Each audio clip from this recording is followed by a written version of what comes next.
Bonjour, bonjour, bien-aimés frères et sœurs. Excellente journée à tous, merveilleuse semaine par la grâce du Seigneur. Nous bénissons Dieu pour son amour, pour ses hauts et bienfaits.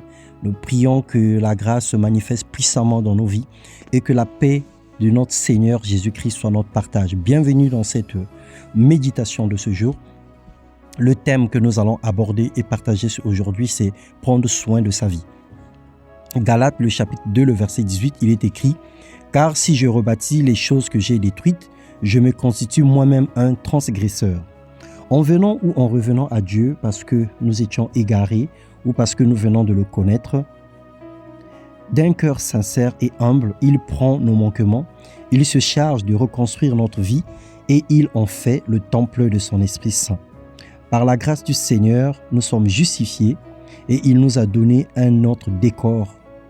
Il a donné un autre décor à notre vie qui est une habitation spirituelle. Colossiens 1, 21, il est écrit « Vous qui étiez autrefois étrangers et ennemis par vos pensées, par vos mauvaises œuvres, il vous a maintenant réconciliés par sa mort dans le corps de sa chair pour vous faire paraître devant lui saint, irrépréhensible et sans reproche. » Chacun de nous a la responsabilité de prendre soin de sa vie. Prendre soin de sa vie qui est le temple du Saint-Esprit. Ton corps n'est plus le temple de l'alcool, de la débauche, des pratiques hors volonté de Dieu. Nos vies ne connaîtront plus les fissures et les cassures si du moins nous demeurons fondés et inébranlables dans la foi en Jésus-Christ sans se détourner de l'espérance de l'Évangile.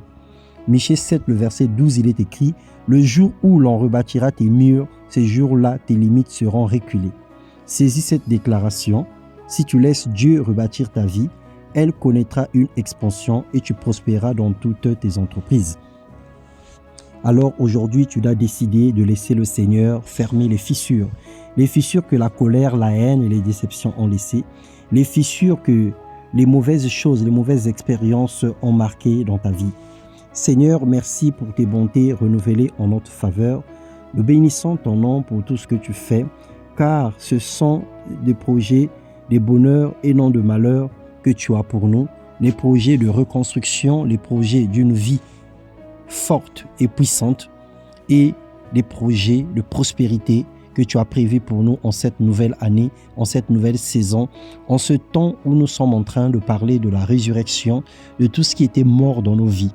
Glorifie ton nom au travers de notre esprit, glorifie ton nom à l'intérieur de nous et fais-nous connaître ta pensée pour que nous marchions tous les jours tête haute dans la foi, dans le nom puissant de Jésus-Christ.